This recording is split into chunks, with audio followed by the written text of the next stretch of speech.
Hello and welcome to the HFL Education Business Services podcast. I'm Catherine Loake, the Director of Business Services here at HFL Education. We wanted to bring you these podcasts because we recognise that the role of school leadership is growing ever wider and ever deeper. And finding the time to unpack some of those key issues away from the classroom is getting really challenging. So that's where we come in. And today, I'm delighted to be joined by Emma Murray, who is the head teacher of Camps Hill Primary School in Stevenage. Hello, Emma. Hello. Do you want to tell us a little bit about your school before we go on to talk about AI and complaints? Absolutely. So I'm a CEO of a trust. So we have two schools in our trust. They're both based in Stevenage. They're quite large primary schools. And we have a real mix of children from different backgrounds, different countries, different languages. And approximately those schools are around about 33 or 34% SEND need as well. So we've got that kind of dual advantage of having a co-CEO with us who have the trust perspective and obviously that kind of head teacher perspective as well. So yeah, really excited, Emma, to get into AI and complaints culture. So I wanted to start with a really scary statistic, which is that a Parent Kind study last year showed there were 5 million complaints made to schools last year alone, 5 million. And a Teacher Tap survey found that 60% of heads believed that there had been a significant increase in the use of AI within those complaints. Is that what you're seeing at school level? And if so, how are you managing? We are definitely seeing an increase in the rise of complaints. We're seeing a greater increase of complaints coming through at the email system, opposed to parents calling up school and saying, can I have a meeting or can I have a phone call back? So very often when we look at the timestamps of those emails, often they can be sent quite late at night, quite early in the morning. And we understand that that is also about the pressures for parents as well. Traditionally, the advice we gave to school settings and trusts was try and nip a complaint in the bud at kind of, concern level before it went from 0 to 60. But I'm aware that that's not always possible now and it's not always practical. So we used to say to heads, make sure you're on the gate for school drop off and pick up and building those relationships with parents so that they feel empowered to come and talk to you about their concerns. But I'm conscious that's not always possible now for sort of 3 key reasons. The first is that a lot of parents are working full time and aren't dropping kids off or picking them up. The second is that I think there's been a real societal shift in expectation around schools. So I think certainly in my parents' generation, it was expected that your child fitted in around the school and you were toilet trained when you went to school and an incident happened in school. Your parents were absolutely on the school side. There was no question about it. And I think then thirdly, we can't ignore the rise of social media and those kind of WhatsApp groups as well, where parents seem to, between them, be able to sort of lather up a kind of real frenzy overnight. Having kids myself, I've left a couple of those parents' WhatsApp groups because they just became so toxic. And I think throw in AI where you can make a multi-page complaint in seconds. And it strikes me that being able to nip complaints in the bud is really, really challenging. So are there different ways you can do it than other than being on the school gate? Or do we have to accept that inevitably we are now going to see complaints going from 0 to 60 overnight and there's not much we can do about that? Yeah, if I'm going to start back and unpick some of the things that you brought up there, I think we also have to acknowledge for parents, it's really tricky for them at the moment. Some of those resources that, even I was lucky enough to have as a mum, things like really intensive support from children's centres, Sure Start, health visitors that came to your house, people in the community that would support you, family that lived close by maybe. So some of our parents have a different expectation of school, not through any fault of their own in terms of believing that a school should potty train or toilet train children, but because nobody has told them any different or they've not been able to access the resources that they've needed to go through that process. So I think when we get some of these complaints, we have to be curious, not furious about why they're coming into us and think, why is it now that those things are happening? A vast majority, when I've spoken to parents, we had 12 children in a recent reception cohort of children that weren't toilet trained.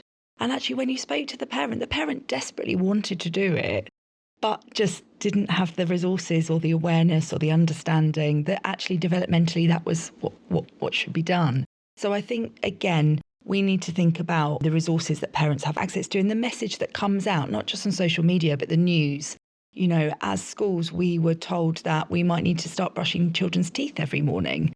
The accountability, even through our news channels, is coming back on schools to do things. At our schools in Stevenage, we have things like food recycling banks for parents to use. We have pre-loved uniform banks.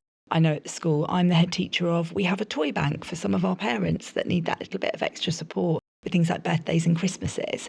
So again, I think parents don't know what they don't know. And to all of a sudden then get the message that actually their child isn't at that developmental level can be really hard to hear, because it's not because they didn't want to do that. Interestingly, somebody put on my desk the other day a little cartoon, and it was a picture of a child in the 70s. Imagine a head teacher's desk with a little plaque, and the child and the parent are standing behind the desk.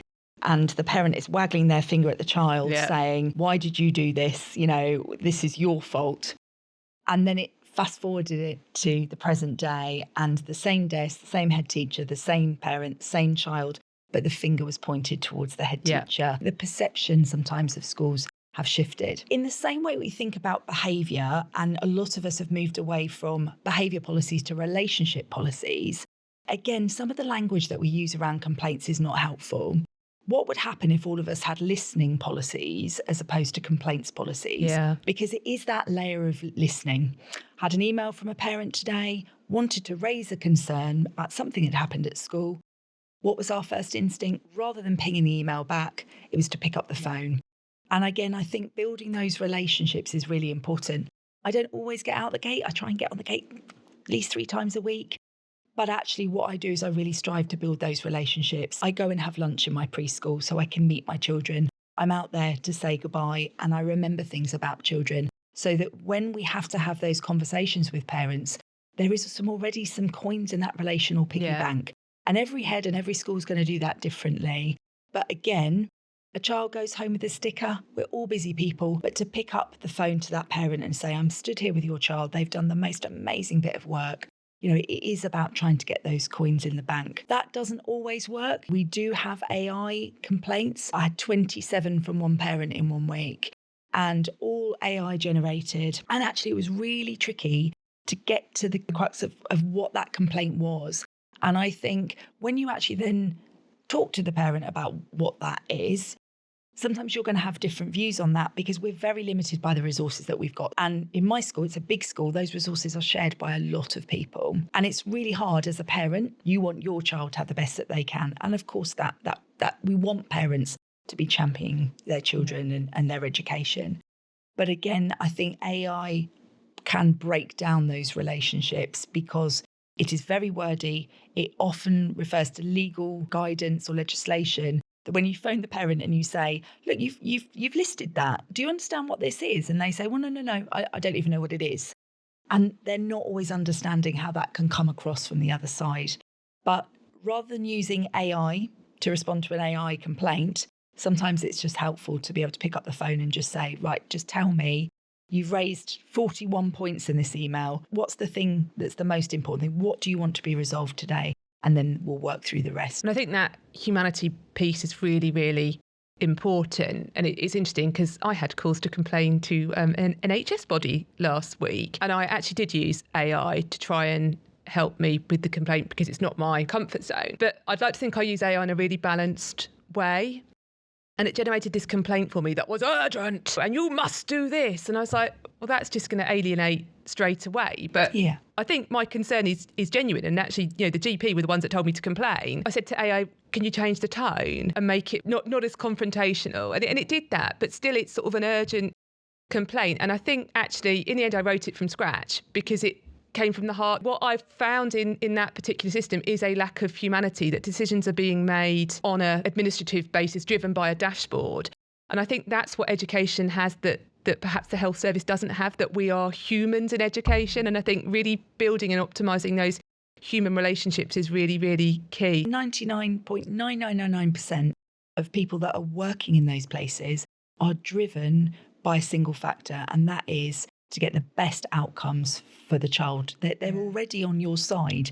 They want to get the best for your child. So it's really important that parents and schools work together, because at the end of the day, there is this little person that we need to make sure we get the best for moving forward. And I think the parent kind documents, in fact, I've sent it to my parents today, actually, via my newsletter, but really, really helpful. Because again, on social media, you mentioned this. I go onto Insta and sometimes Instagram, and I come out of it thinking, whoa, because there's lots of posts about the education system being broken. If you listen to the news the other day, it was teachers have all got 10% pay rises in the last 2 years.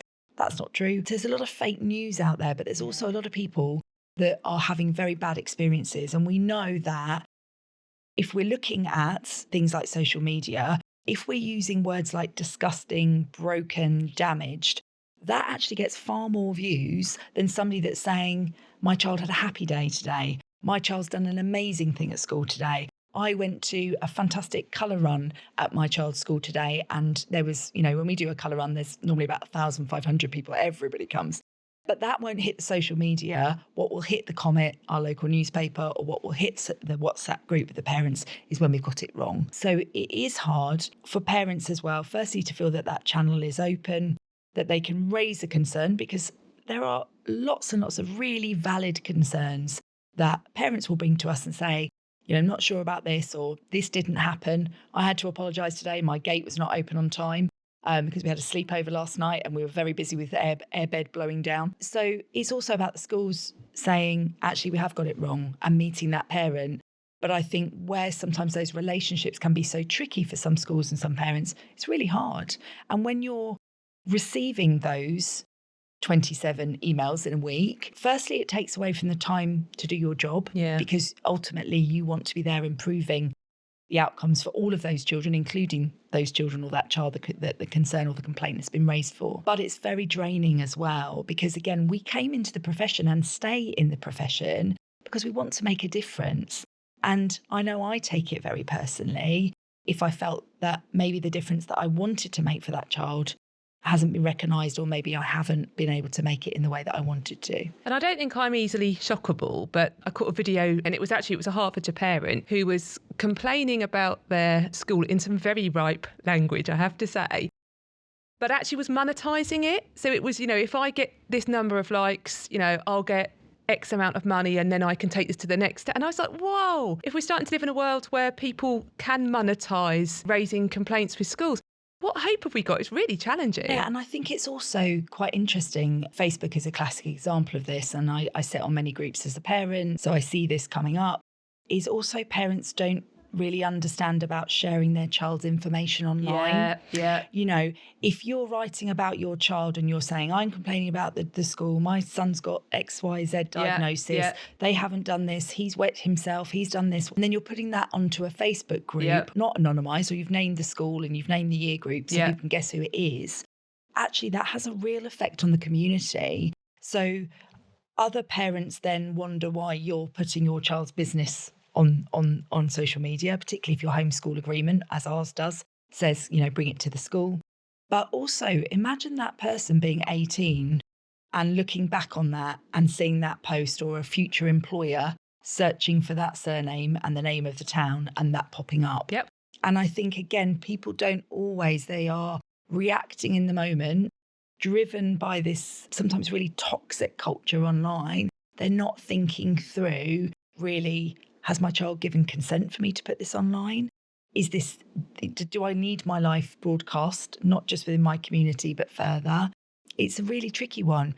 But again, that's about the layers of listening. It's about ensuring that schools have got those opportunities for graduated response so that parents feel heard and listened to. And I guess going back to what you were saying around the lack of support for parents as well, I do think sometimes it's easy to fall into the social media trap and not realise that that's the impact. And I remember listening to a radio show years ago that was saying that children of the future will end up suing their parents because their whole life's been put on social media. And I was like, oh, isn't that interesting? So I actually stopped, and actually I don't have any photos of my children on social media, but they're 17 and 15 now, and they would absolutely kill me if I did anyway. But never did it for that reason. And that has happened in the States now. And there's some documentaries where we have sort of influencer parents that have put that on as, put on pictures, literally since pregnancy of the baby scans. And again, I think it's a 12-year-old that's won and taken their parents to court. So there's a lot of different sort of threads to this in the way that some of these complaints are being made. And also we need to remember, when people are online, there are always going to be people that respond and react to that. I remember my office manager said something brilliant. I'm going to quote her. She said that the difficulty with Facebook is it sometimes draws out people that do have a very extreme view. And the large majority of my parents don't actually. Yeah. But honestly say I have a fantastic community. Like yesterday, as I said, We had a sleepover, children had a fantastic time. How humbling to know that those 45 parents allowed their children to stay over in the school. They trusted us. And the large majority of our parents, if they do have a concern, would bring it to you and it would be resolved. However, that AI complaint, when it drops in your email and there's threats of legal action, there's different legislation that's been quoted, it can be something, particularly if the class teacher has to see it. It's very, very upsetting. Where we are now, it's not going to go away. So it's thinking about practically how we can manage this. What we do not want is our money being spent on complaints that are being investigated by leadership for hours and hours and hours, when I should be with the children or looking at and observing and ensuring the quality of teaching and learning is there, making sure we've got a balanced budget. And we certainly don't want thousands and thousands and thousands of pounds being spent on legal services, because actually that drains the system even more of resources and actually doesn't always get the outcome that parents want. And we've talked, rightly so, about the negative impact of AI on complaints culture, because we're all seeing it and feeling it. You know, in HFL, we're starting to see it as well. But it strikes me as well that AI does present opportunities to perhaps parents who might not have had a voice, Absolutely. who perhaps English might not be their first language. I agree. Have you seen AI give voice to a different set of parents? And if so, have you sort of tweaked anything in your school as a result of that? We haven't really seen that so much. We find we still use the gates quite a lot for those families to engage them. But also, you know, one of the things that we do as a school, and firstly run those community events so you can kind of have those soft, informal conversations just to find out how everything's going. But the other thing we moved away from, about 12, 13 years ago, is formal parents' evenings, because we found that our parents were quite reluctant to come to those. Yeah. I know even as an educator, I used to dread them. It was a lot of pressure, wasn't it, to be in a hall or everybody else listening and judging how long you were there and giving you evil eyes if you ran a minute over. We've moved to an open evening. So our school is our school. That's our parents' school too. We are a community school. Parents should feel free to wander around our school in a safe way. So on an open evening, 4 till 7, it's open. A lovely catering team put together food for our parents to come and try. And parents are encouraged just to walk around the school. If you want to go and speak to somebody about the club that your child attends and the teacher's in year 4, but your child's in year 2, wander in and have a chat with them. Go and wander around the school. Go and feel like that ownership and that belonging is there for you too. It's really important for us as schools to not only create that sense of belonging for our children, but also for our families and for our parents. And some of our parents have not had the best experience of education themselves as young people. So we are already in deficit in that relational piggy bank with some of our parents because they haven't always had a good experience. And also some of our parents come to England not having any experience of the UK education system. So just by having little things like that where we engage, we walk around the school, we catch things. Philip Tracy has a fantastic book that's called Eat That Frog. And we would always rather eat a frog than leave it to be toady in the corner and it gets all slimy and icky to eat. If you deal with things in that informal way, if they do, it's thinking about what you can do as a school that doesn't inflame the situation to lose precious resources, lose precious time, try your best to maintain relationships, and then obviously try and get that toad to something that's a little bit more palatable, like a little frog. And I guess at a time where we're seeing real challenges to community cohesion outside of schools, where we're seeing other public organisations kind of crumbling, and I think driven a lot by KPIs and sort of waiting lists and things, it's incumbent on schools then to dial up that sort of humanity in those relationships, because that's what's going to calm people also, ultimately. I think it's about schools being really clear about their values and vision. So if you come on any tours in our schools, you will always be told our schools are inclusive. You will walk into our schools, you will see children with ear defenders, you will see children in wheelchairs, children with hearing aids. You might even see children having a little movement break in the corridor because they just need that and that's what suits their needs. So we are all about equity, not equality. And I think it's about being true to your vision and values and making sure parents are really clear about what you do as a school, because we are all within an education system, but actually the way that schools interpret those statutory duties and the curriculum and their culture and what they offer is very different. And what we need to remember here is that parents have still got a choice. We don't get a choice of which hospital. We don't go, actually, we don't want to go to Lister today. We'd quite fancy, there's a lovely one over in Slough that we'd quite like to go today. You know, those organisations, there is no choice. Parents are still fortunate enough, and with a falling roll in most of our primary schools, I do have to say, have got even more choice at the moment because even the oversubscribed, typically schools are not oversubscribed.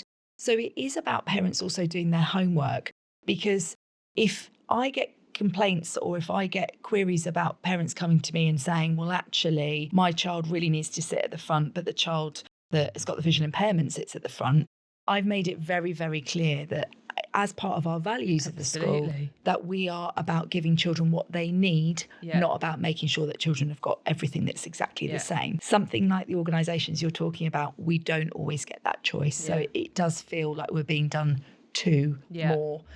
With education, some parents do feel like we're doing to them, but they do still have a choice. And I'd quite like to pick up on when complaints become really time consuming, but we also sometimes see them becoming really personal as well. Quite often the complaints that land with HFL, by the time they land with us, they have got really, really complex. I think I've seen in many cases head teachers who have done everything reasonable to seek to resolve a complaint, but at the heart of that complaint, there are unreasonable demands on the part of the parent that just cannot be met or just are completely unrealistic given the resources available. And what we see is almost a snowballing in that instance, where initially the parent doesn't get the response they want from the school, so then they rope in the MP and Ofsted and the DfE, and it kind of grows legs overnight. But as it goes through the process, it becomes more and more personal, and you find at sort of 2 a.m. there's these horrible kind of emails fired off about the head teacher. When you sort of combine the fact that that is taking so much of the time and distracting from your day job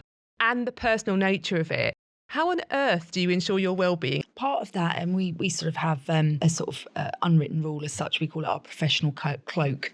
And sometimes your professional cloak needs bullet armour on, particularly if you're going to quite a challenging meeting to try and get some resources for your child. And sometimes you can let it be soft fabric that, you know, like the colour run day, a great day. I love it. I get to catch up with lots of parents I haven't seen in ages. I get to see my children really enjoying themselves. I get to see the relationships right across the school. It's a fantastic day. My cloak can be a little bit less, you know, sort of done up to the nines here. Part of what you tell yourself, a lot of the information I have to deliver as the school is a professional opinion. It's not always a personal one. And I think that sometimes parents don't always realise that. I'm not going to get on a soapbox now about things like SATs, etc. But it is really difficult sometimes to have a parent that comes to you that says, you know, my child with mental health difficulties has just had to sit through papers. We've made it as manageable and done as many adaptations as we can. But ultimately, as a school, that's what we have to do. If that child is at a level that we can put them forward, we have to just think creatively about how we make that less stressful. You have to separate the personal and professional. You also have to admit when you've made a mistake, and you have to reflect. I think I'm incredibly lucky, and I think this is probably a Hertfordshire thing. In Hertfordshire, our local consortium of heads are fabulous. You know, the Stevenage head teacher group is amazing. There are lots and lots of heads there where we can call each other if we've had one of those days. Yeah. I'm very fortunate in a trust. I have a co-CEO who, again, I can call and say, right, okay, I'm just going to chat this through with you. I think that one thing heads don't do enough of is have supervision, because I think that a lot of my complaints are also linked to safeguarding. So where I may have had to make a referral, I often get complaints back and it becomes very, very personal against me. Yeah.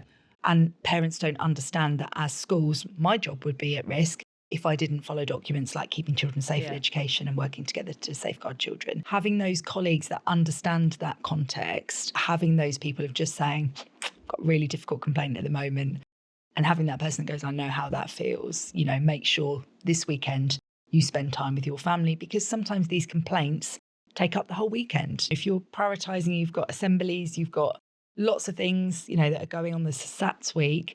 When do these complaints get dealt with? They don't get dealt with in school time. You're up till 11 or 12 o'clock at night responding. Then you don't want to send anything that you've written at that time of night, so you're getting up early to go to school to check. And then you're using weekends, which, you know, eats up to time with family and friends. And I think the other thing is as well is just making sure your policy is really robust. We have used the section from the DfE about vexatious complaints. Yeah. And we have an amazing chair of the board, amazing chair of governors, who luckily has a background in safeguarding. I'm able to go to her and say, 27 in a week, I deem that to be vexatious, because I haven't even had a chance to open the email before the next one comes through. Because that strong policy is in place, she is able to support me and look after my well-being and ensure that that policy is followed. In closing, Emma, is there any sort of take home you would share with other school leaders around complaints? We know we've just had a trust leaders forum, haven't we? And it was actually probably the key issue that everyone felt was a real challenge and needed to be sort of supported centrally by government. If there was sort of one take home that you would share with leaders out there, what would that one take home be? It was very humbling in that room. We had a lot of people that were going through an awful lot. Again, I think my take home for schools is think about those layers of listening, thinking about changing your language in school, thinking about whether this is a concern or a complaint.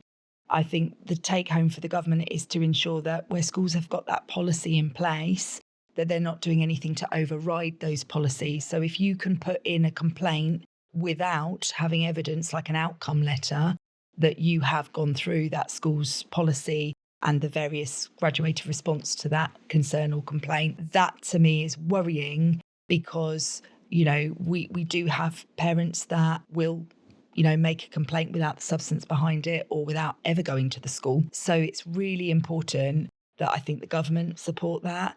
And I think for us as heads, we also have to protect our staff.